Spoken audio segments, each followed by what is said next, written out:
in this video tutorial, I'm going to share it to you on how you can fix the error below. So let's get started.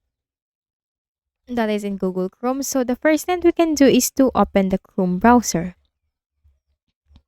Click the three dots at the top, click on Settings, then click on About Chrome. So click on About Chrome and that will update your Google Chrome browser. Now in my case, I have still a pending restart. That's why I have an issue with her. But in your case, once you click on About Chrome, that will automatically update the Chrome browser. Then once done, also click on Privacy and Security in the list of options on the left pane. Click on Delete Browsing Data, go to the Advanced tab, Time Range Change that to all time, and make sure to select these four options and click on Delete Data. Close Google Chrome and then open it again and see if that helped you fix the issue.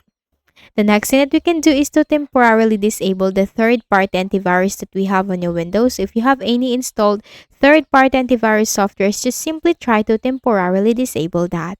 The next, we can also clear the SSL cache. So go to the Windows search bar and type Internet Options. Click on it under the best match.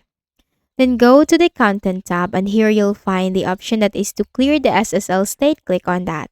The SSL cache was successfully cleared. Click on OK. Click on OK again.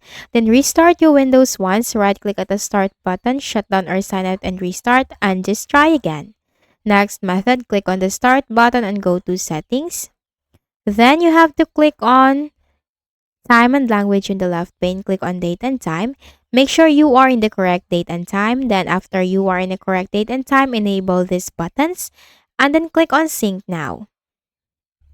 Now, after you have synced the date and time, again, do not forget to restart your Windows and just try again. So, I hope this video helped you. Kindly please do not forget to hit the like button and subscribe to this YouTube channel. Thank you for watching the video.